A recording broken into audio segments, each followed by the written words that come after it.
We are. Good afternoon. Do I need a microphone? Yes. Sorry. No, but you see, my intention now is if I have something like this to start singing. Drop the microphone, please. Yeah. And I'm usually asked to sing when people want the audience to leave. So I'll refrain from singing if that's okay. I want to thank the President, the officers, the distinguished guests, indeed my colleagues here, for the warm invitation to come and address you today. And what I'm going to talk a little bit to you about is a new program that we've introduced in the Royal College of Surgeons, and it's an aptitude test. And it's an aptitude test designed to credential nurses and midwives who have trained overseas and who wish to register with the Nursing and Midwifery Board of Ireland. Listening to some of the questions that you threw at Georgina earlier on, our assessment comes in post-regulatory review by the board. Okay? And so what has happened is since last December 2015, that candidates coming to register in this jurisdiction from overseas, from outside of the European Union primarily, have now an alternative to do either an aptitude test with us or the traditional adaptation program, the 6 to 12 week adaptation program in clinical practice. So I'm going to talk to you a little bit about that, if that's okay. Well, at least that's what I've been asked to talk about.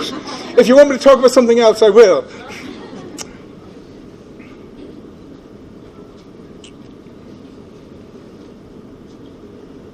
So this is me, and that's the lovely facade of my building in Stephen's Green. So the story so far, and I guess because most of you in the audience have come from the Philippines, you understand this process probably more than most. I don't know if you noticed, but at the start of my presentation, I used a backdrop that was a global, an image of the world, essentially. Yeah, did you spot that? Yes. You were awake. Good. No, because I'll be asking questions later on. It's very important you pay attention.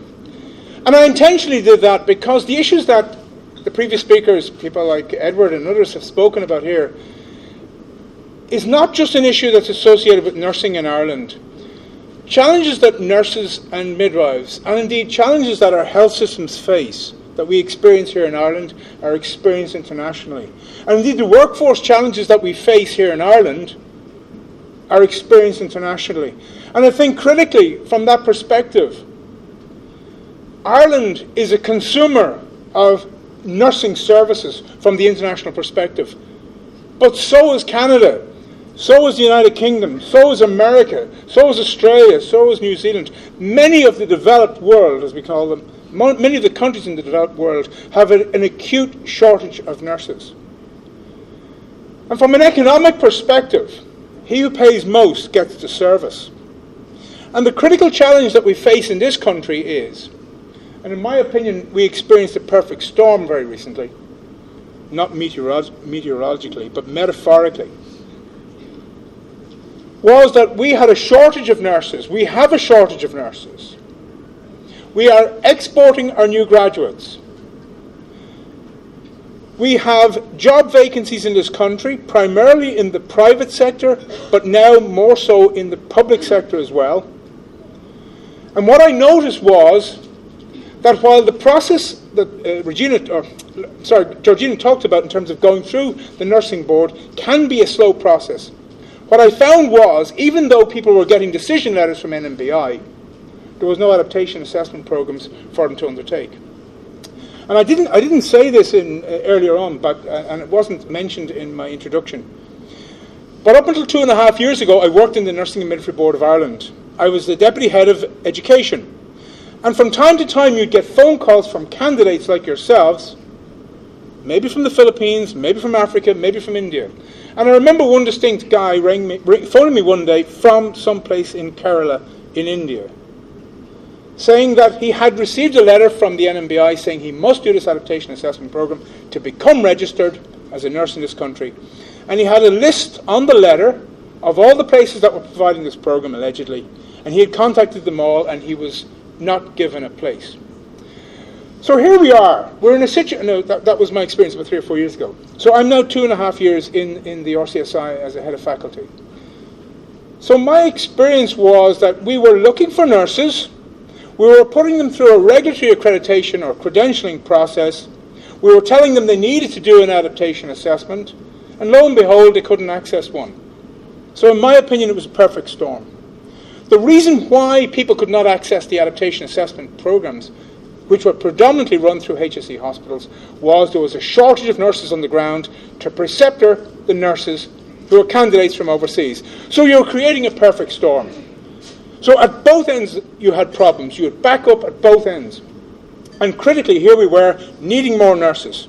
So the nurses who would eventually become preceptors for the aptitude test couldn't come into the country because there was no preceptors to precept them in the aptitude test. And I thought this was madness.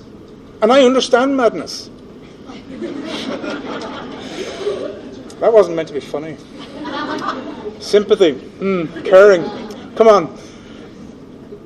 So I said, there must be another way.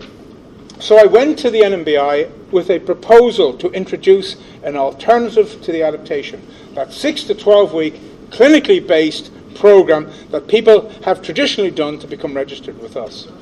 And before I went to the NMBI with this proposal, I had done some research and I had looked at what happens in other countries regarding the assessment of nurses from overseas.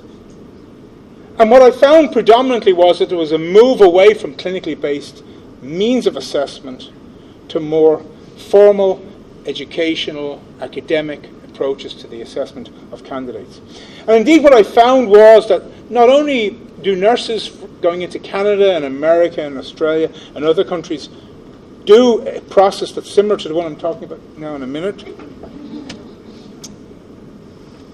the reality is that medics, physicians coming into this country, pharmacists coming into this country, and other professions do not do a clinically based program. They do an alternative assessment. So I went to the NMBI with this proposal, and in fairness to them, they were very receptive of the idea. So I spent about a year doing research in this country to come up with the program that I'm going to talk to you about in a couple of seconds. Interestingly enough, in the United Kingdom, they had a 20-week adaptation program, a 20-week clinical program. And as I was writing the research for our program, the UK, the United Kingdom Nursing and Midwifery Council introduced a new system which is also reflective of mine. But as you know, as people who come from a different culture, you cannot just pick up something from country A and transpose it directly into country B. So I conducted research, national research, through a national survey and a range of focus group interviews with a range of stakeholders, including nurses and midwives, including directors of nursing, including the unions.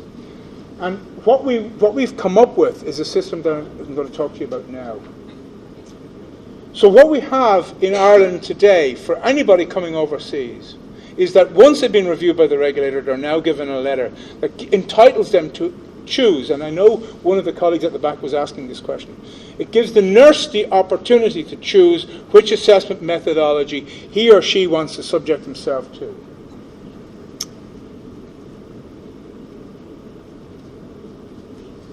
So, because it's a program that leads to registration with NMBI, the program that I developed following the research had to be accredited or approved by NMBI.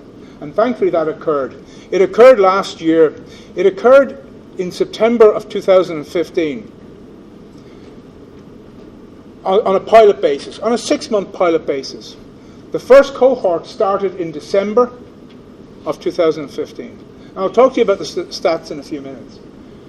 Typical of the Nursing and Midwifery Board, from a regulatory process and from an approval and monitoring process, the board conducted a site visit to the program, had a look at the program, had a look at the questions that we utilised to inform our MCQs, had a look at the stations for the OSCEs, had a look at the accreditation and qualifications of those who do the assessments, had a look at where all the assessments take place. I'm going to show you this in a couple of minutes.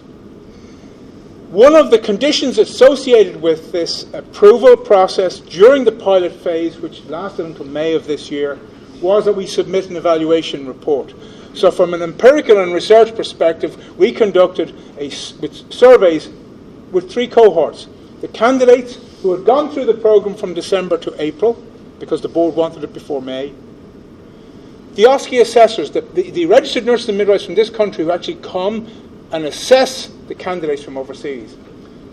And last but most important in my opinion, the employers, the directors of nursing, the people in charge, the nursing home owners, etc., who are actually now employing these candidates. So we assess candidates' experiences, the assessors' experiences, and the experiences of those who are employing nurses who have done this assessment. And we sent that into the NMBI. I know I'm a conceited, self-opinionated type of guy, but the reality is that the findings from these 3 separate independent reports were extremely positive. And that's reflected in repeat business, essentially, in people coming back again and again, in employers sending their candidates to do this assessment again and again. The fruit, if you like, or the proof of this is in the eating. And the critical thing, as a former regulator, there is no point in us putting in a system like this, is if it does not assure us, and indeed our colleagues, and indeed the people we look after, that the competence and the knowledge and skills of nurses who come through this programme are what they say they are. In other words, the assessment system must do what it says it does. Ensure that we have a competent register, a register of the competent professional. Thankfully, after the board reviewed our evaluation, they've extended our programmatic approval for another 2 years. And we appreciate that. But critically, the employers appreciate that too. And I'll tell you more about that later on. This is our test centre. I don't know who that guy is. He's not one of us. Essentially, our test programme takes place in the RCSI building, the Smurfit building, on the grounds of Beaumont Hospital, and that's it. Essentially, there's 2 components to the assessment. The first component is the assessment of the candidate's knowledge, and that's based on an MCQ, a multiple choice question. The knowledge, and indeed the assessment of competence, is all derived from the Nursing and Midwifery Board standards for registration in this country. So the syllabus and indicative content that we use to educate and graduate nurses in this country is the very same syllabus and indicative content that we utilise to extrapolate questions for our MCQ. And the same applies to our OSCEs, which we will look at in a few minutes. The OSCEs are based around the domains of competence published by the Register. And what we're therefore doing is assessing the knowledge, skills and competencies of candidates from abroad and benchmarking them against those that we have in this country. And indeed, we tested the system before it went live with newly qualified graduates in this country to benchmark it against the performance you would expect of a new graduate who is trained in Ireland during a four-year degree.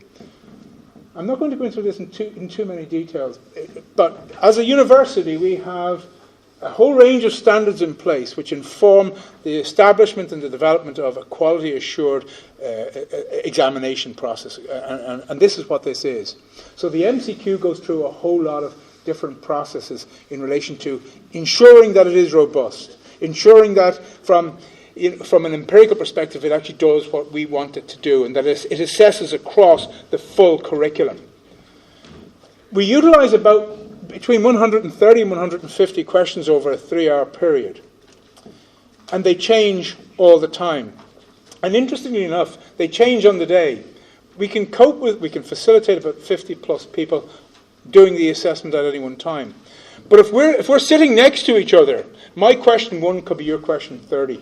The questions are jumbled, if you like, using our platform, Moodle. So essentially, while we all do the same 130 or 150 questions, on the day, they're all scrambled.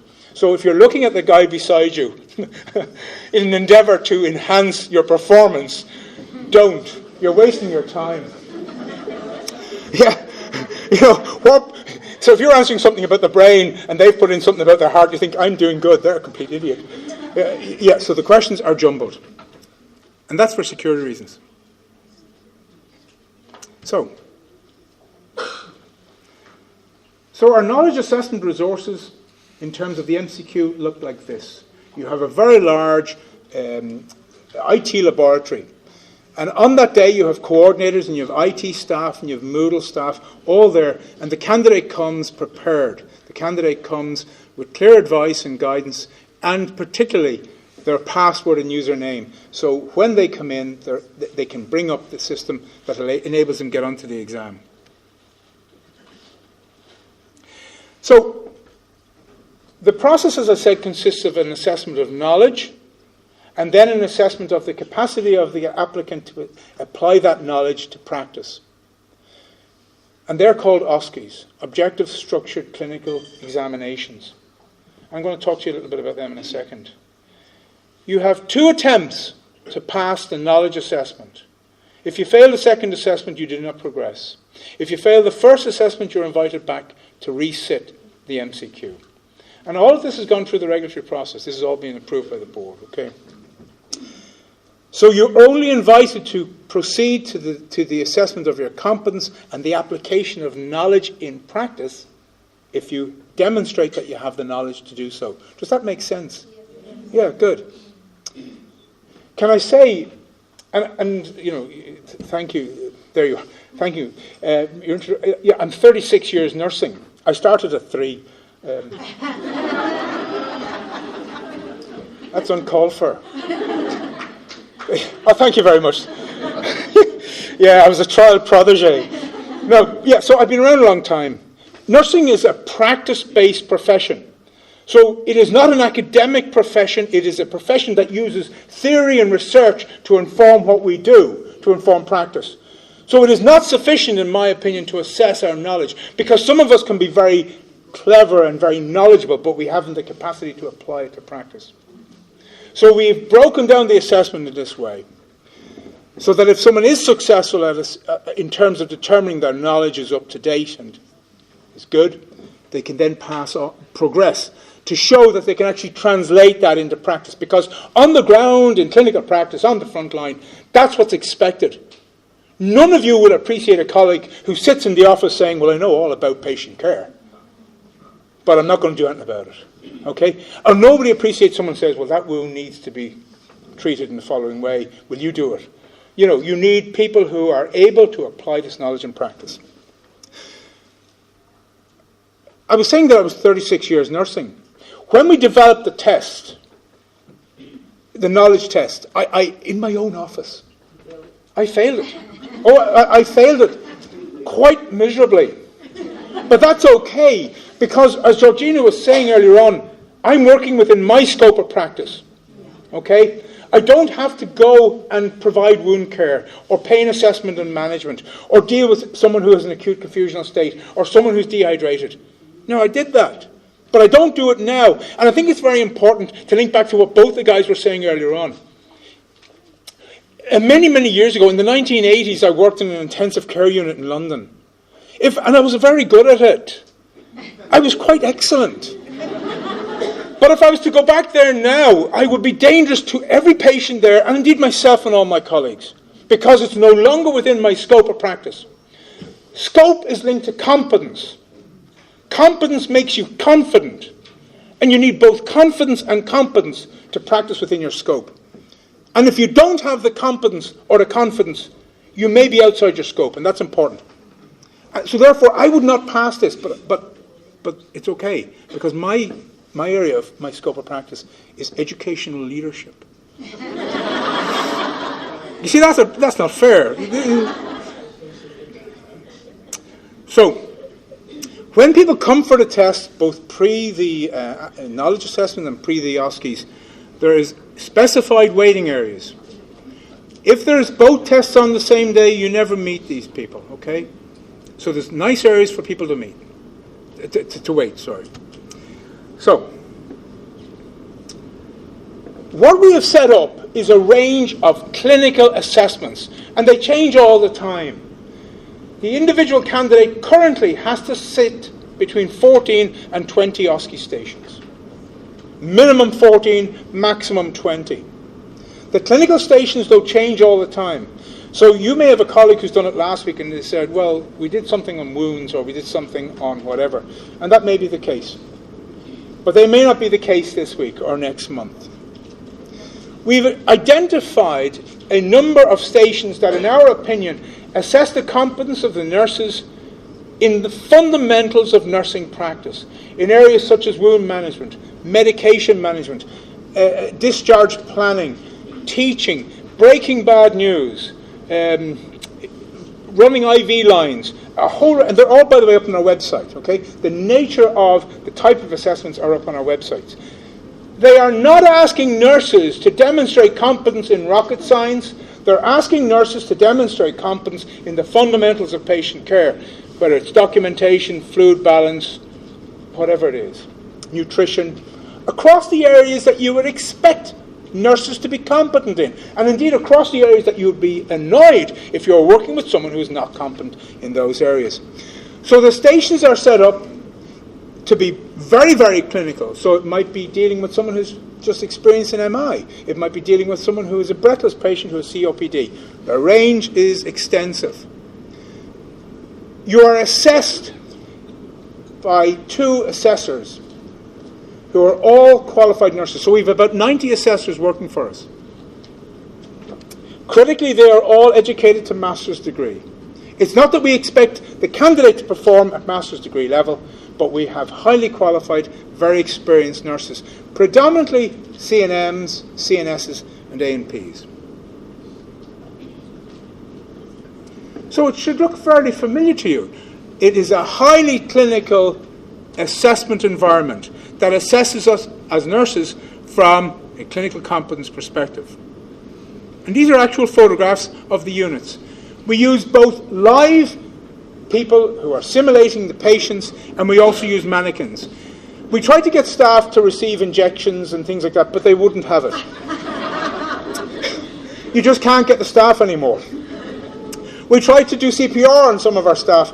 They didn't want that either. They found it a distressing experience. So we do, in certain scenarios, use mannequins. So citing IV lines and things like that, we use mannequins for these things.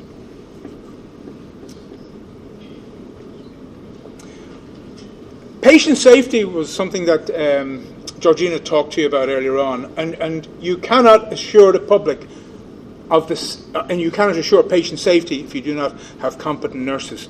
So things like infection control, maintaining a sterile environment, these are fundamentals that we would expect a nurse to demonstrate to us. Managing vital signs, setting up an IV line, priming a giving set. Have I said anything yet that you would not expect a nurse to know? No, that was not a rhetorical question. I'm asking you. See, 1 minute they're laughing at me, the next minute they turned off. So what we've said so far, are you satisfied that there are things that you would expect a nurse to know about? Yes. But nursing is not just highly clinical, it is highly interpersonal. So there's a very strong emphasis, both in individual OSCEs and indeed across all OSCEs, in terms of communication. And I know people are talking about IELTS and all that. I have no control over IELTS. But I will tell you this. If I cannot communicate with my nurse, I have a problem. And I'm delighted that the EU have finally, after many years of the Nursing Board lobbying it, to introduce language competencies for all nurses. The reality is, as an Irish-trained nurse, I could be registered in Spain. I could be registered heretofore without a language test. It is most inappropriate that I, even with, un poquito español. Yes, I have a little bit of Spanish. Okay, well, take German. I have no German. So if I go in there, I could become a registered nurse. But how useful would I be to my colleagues and particularly to the patients and families if I cannot communicate? So we have specific interpersonal competency assessment OSCEs as well. But in the assessment of all clinical OSCEs, the extent to which the nurse candidate assessed, planned, communicated with the candidate is fundamental. We are not technicians. We are educators, we are advocates. Yes, we do clinical things, we do technical things, but we do it through interpersonal processes, through communication processes. So some of the stations you go into look like a waiting room, look like an office,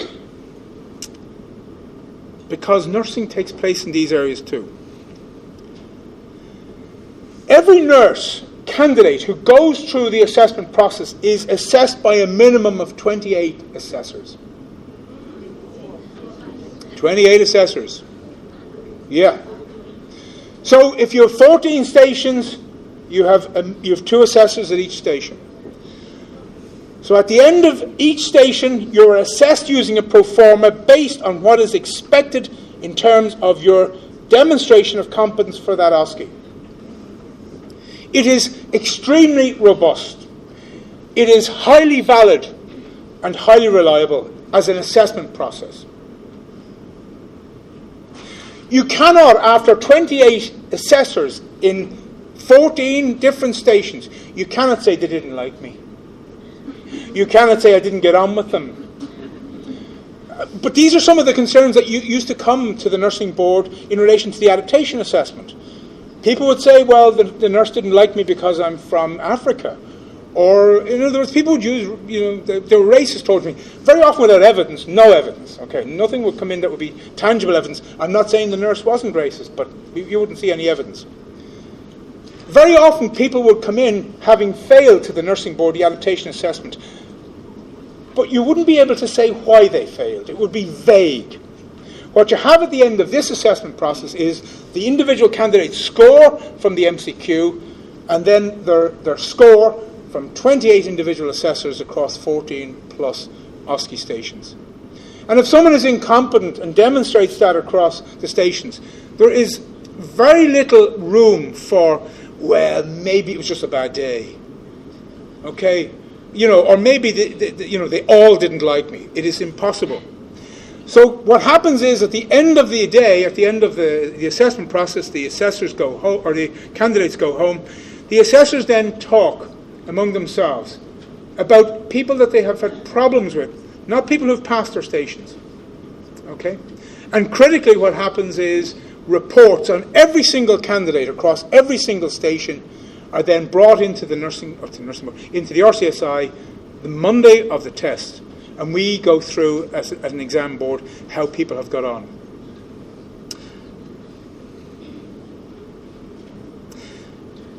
The process is online. Everything you need to know about the process is available on that website. Maria Neri is the program coordinator, and she is basically de facto the person who coordinates the whole process. Dates for the assessment are online. Preparatory questions are online. Examples of OSCEs to prepare people are online. What is really interesting is that when I go back to what I said at the start, and I've been involved in a number of these, certainly for the first 3 or 4 I was in attendance, just to see how it was going on. Employers and recruitment agencies are very, very, very supportive of the process, and indeed very complimentary of the process, which is great. But this is what happens. An individual very often arrives in the country maybe on Wednesday. There's their knowledge assessment on the Saturday. If they pass it, they're invited the following week to do their OSCEs. And the board is informed on the Monday, that's just 2 weeks after they've arrived into the country, that they are eligible for registration. So the process is very smooth. And if individuals want to, they can come and do their knowledge assessment today and their OSCEs tomorrow. We do not tell people when they can do their test. They can do one test today and the next in 6 weeks, if that's what they feel they need to do to prepare for it. But essentially individuals can be in the country and their results, if they've passed, go to NMBI technically in less than 7 days. So the process is very efficient. Critically, during the time that we've started this program, which was December last year, not quite a year yet, over 740 people registered for the program, and over 500 have gone through the process and have been registered with NMBI. During that time, 6 people have gone through the adaptation program at the HSE. And I go back to my point of the perfect storm. If we did not introduce this system, which I conceptualize, if we didn't introduce it, I think we as a country will be in a lot worse condition than we are now. So I'm delighted we've done it. And critically, of course I would say that because it generates an income for my faculty, but critically, the employers on the ground Yes, the directors of nursing. Carmel Mangan, Tanya King, they've used the system. They're speaking to you today. Directors in the nursing home, they ring us, they send us lovely letters saying thank you. Because they were facing a situation whereby they were losing staff because there was a slight release in the moratorium in the HSE, and many staff were leaving the private nursing homes and going to the HSE. So particularly in the private sector, they had a real problem because they couldn't bring people into the country, and at the same time they were hemorrhaging staff. And the critical thing is, if they close beds, what happens to the delayed discharges in our acute hospitals? What happens to the current problems in our A&Es? It gets much worse. So far, so good. Interestingly enough, we're running 2 tests this month because the demand is so high. They're full. December is full. January 2017 is full. And we've opened February 2017, and it's half full already. And that would not be happening if people were not happy and comfortable with the process. These are a little bit out of date. So it's gone over 740 now, over 500 successfully completed, and the difference has now been invited to the future tests. The February test opened on the 25th of October. It's now half full. In terms of country of origin, the number 1 country is India. The Philippines is the second country. Over 100 nurses from the Philippines have undertaken this program. And it's not just for the private sector. The Dublin Academic Teaching Hospitals, the HSE, private hospitals, independent hospitals, and the private residential sectors have all used this system. But in 12 months, in less than 12 months, we have enabled the assessment of 500 nurses and their registration with NMBI, which is not down to me, it's down to Maria, the 90 assessors, program coordinators, the centre coordinators, and they've done a huge job, and they've done a phenomenal job. And it's lovely for me then, as the head of faculty, to get lovely letters in from people who thank us, be they recruitment agencies or employers, who thank us for our responsiveness. And this is what it's about. If you identify a problem, and we did, the critical thing, and I was talking to one of your colleagues, I was teaching on a postgraduate program the other day on leadership, and she identified herself to me. She's probably still in trauma and in therapy still. But if you identify a problem, you need to... Oh, hi there. Yeah, the Prozac will kick in eventually. But if you identify a problem, you have to put in place a solution. And what Irish healthcare needs today is a solution to many problems. And the leadership, and poor Edward will know this, the leadership to actually implement change and implement solutions that work is what's needed, not talk. Thanks very much.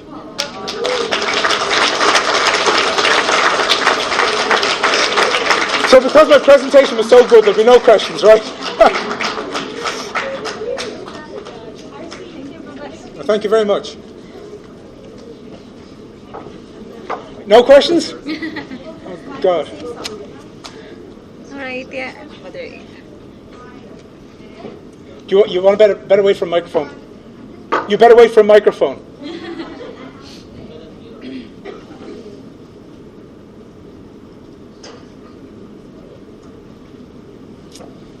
Hi, Hi. thank you. I'm just wondering what happens to people who don't pass. Have they come up with an agency, or have they come up themselves? Or Okay. there's still quite a percentage didn't pass. In 500 passed out of 748. No. You see, obviously I think I'm clever and clear, and I'm not. 500 have gone through the process and have been registered with NMBI. The other 200 are doing the next exams until February. They're registered with us but haven't done the exam yet. Okay, so what happens to somebody who doesn't pass? Yeah, okay. The pass rate for the MCQ is very high. And I think that's because many people prepare properly. Okay? So, about 2 people have failed the MCQ twice. And they are they're not eligible to progress to register with NMBI. Okay? In terms of the OSCEs, and again, if I was sitting the OSCEs, I wouldn't pass them. Okay? And you wouldn't expect me to pass them because I'm not doing drug rounds anymore and things like that. The initial pass rate on again, they have 2 chances to do the OSCEs as well. Okay? So 2 chances to do your MCQ, 2 chances to do your OSCE. You can only do the OSCE if you've done the MCQ and passed it successfully. If you fail your first OSCE, you're invited to a second attempt. The pass rate for the first OSCE is 80 to 85%. So you have 15 to 20% of candidates failing the OSCEs the first time around. What happens is that if they fail 3 stations, they're only invited back to those 3 stations to repeat them. Okay? So they don't have to repeat the ones they've passed. So they're invited back to repeat the 3 stations, or 2 stations, or 1 station, or 10 stations, or whatever it is. And the pass rate the second time round is very high because it's focused. We have had people fail, and the people who have failed the second OSCE attempt are not eligible for registration in this jurisdiction. Is that okay? Is that clear? Yeah. So the numbers are the people in our system currently. 500 have gone through the examination process, and 200 are sitting the exams in November, December, January, and have registered for those. Is that okay?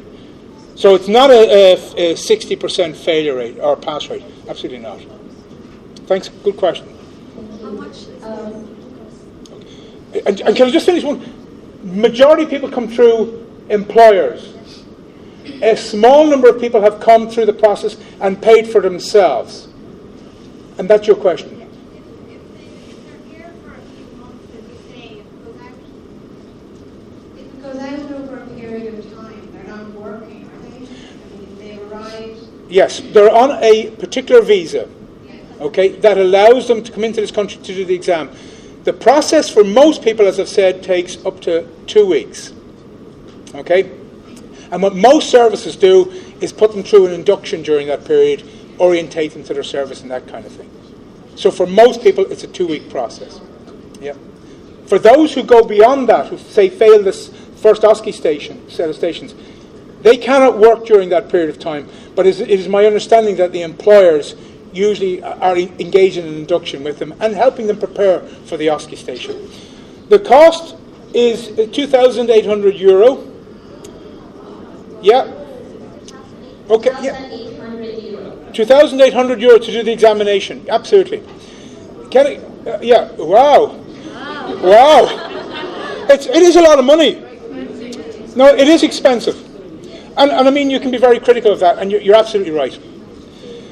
But it costs a lot to run it. Okay? So on a particular... I'll just wait, they're having a conversation. On a particular day, you could have 40 people, 40 staff running the program. But critically, the majority of people, in fact 98% of people, and this is the critical thing, this is the economics of it, the employer pays for it. It doesn't cost the individual nurse.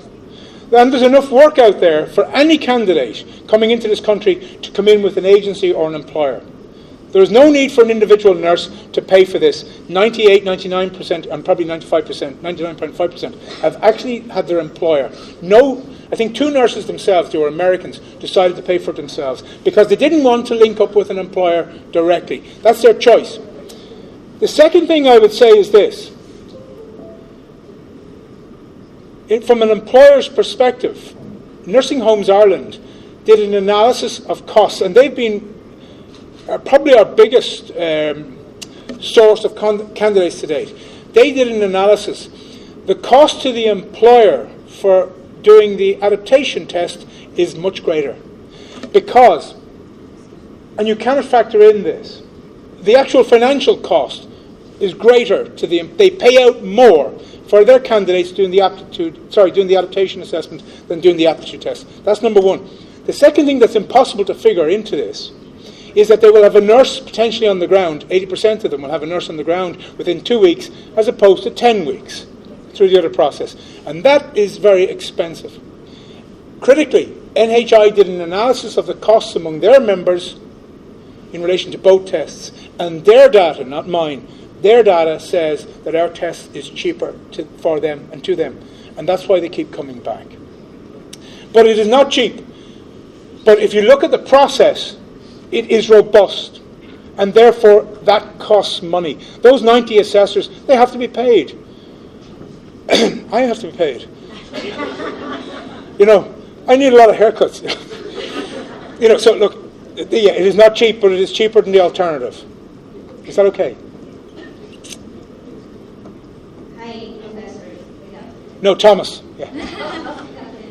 So, Yes, my question is, are they finally getting rid of the adaptation and planning to replace them with the RCSI aptitude test? And if we look at the nursing side of the candidate, is it really an advantage, the RCSI, is RCSI aptitude test an advantage compared to adaptation if we look at it on the candidate side? Okay.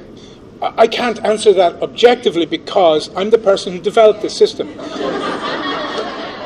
Yeah, but that said, since you put your positionality out there, no, first of all, I'll answer your question in bits. The candidates have a choice. Okay, and that choice is determined by the regulator. So the regulator assesses our program and it assesses the adaptation assessment program, the clinical program. The decision is the candidates, first and foremost. They decide, not us. I mean, I'm going to tell people, of course, use our test because it makes sense to me. But the employers are voting with their feet. This became a very political thing, and I've had a number of meetings with the Department of Health and a number of meetings with the HSE in relation to it. In fact, 2 ministers for health mentioned our program in the Dáil in the last 6 months as a factor that's contributing to our workforce planning crisis. So, and that's a very good thing for me, and it's a very good thing for the services. But critically, the HSE were asked to run adaptation assessment programs. And in fairness to them, they have. But to date, they haven't been able to fill them. So during the period of time that this program started, since last December, one adaptation program was run by the HSE and another has been started. But my understanding is only 6 completed the first one. So that provides you with evidence from the candidate's perspective and from an employer's perspective that you're going to have to reflect on.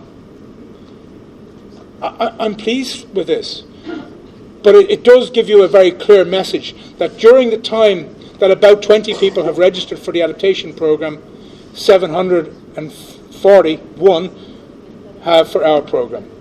So someone somewhere thinks our process is different. But I think it is down to, this is going to take place, I'm going to be assessed quickly.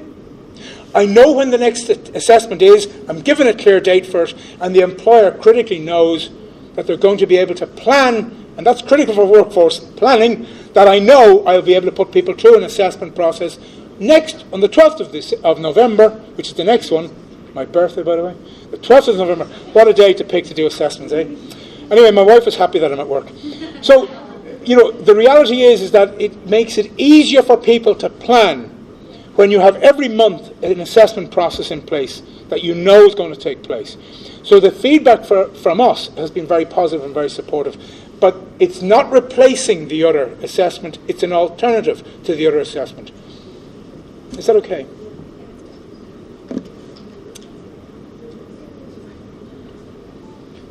Hi, good afternoon. Good afternoon.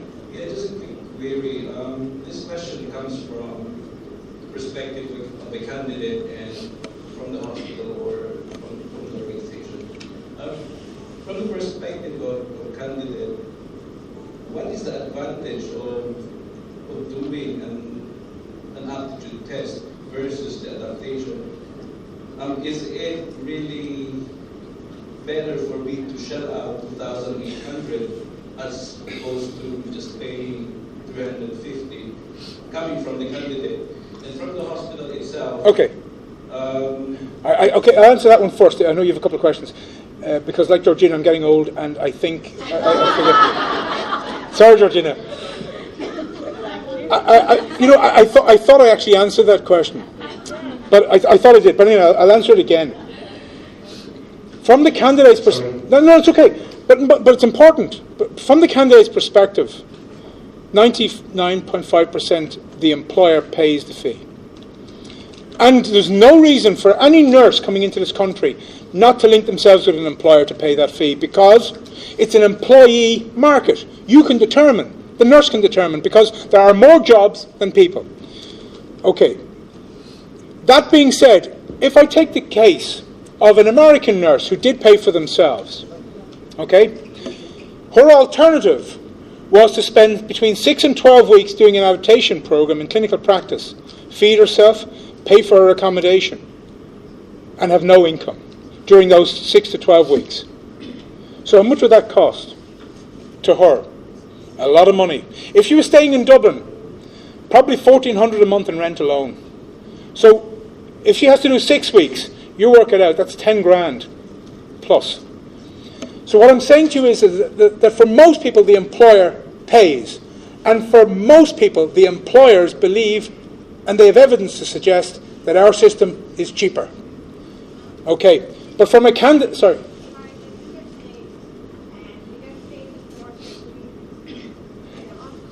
The adaptation program, yeah, absolutely. But who pays for that? Yes, the employer pays for it. So in terms of costs, and you know, if you look at it as an overall cost, someone has to pay for it. Okay, so what I'm saying is that only, I think, 3 people out of the 700 so far have paid for it themselves. That's a choice thing. But if they didn't pay for it themselves, and they weren't linked to employers, they would not be getting the 4th-year student's salary if they were doing it as an adaptation student or candidate in Vincent's or St. Michael's. So it would cost a lot. So at the end of the day, you asked, is it from the candidate's perspective? From the hospital? Yeah, from the hospital. Okay, from the candidate's perspective, it's quicker. From the hospital's perspective, they can potentially have somebody registered with NMBI in 2 weeks rather than 8 weeks. So from a workforce planning perspective, it's better. They can then get on with inducting the person. The other thing about the adaptation program is that if I want to employ somebody in a nursing home, they've got to do their adaptation in an acute general hospital.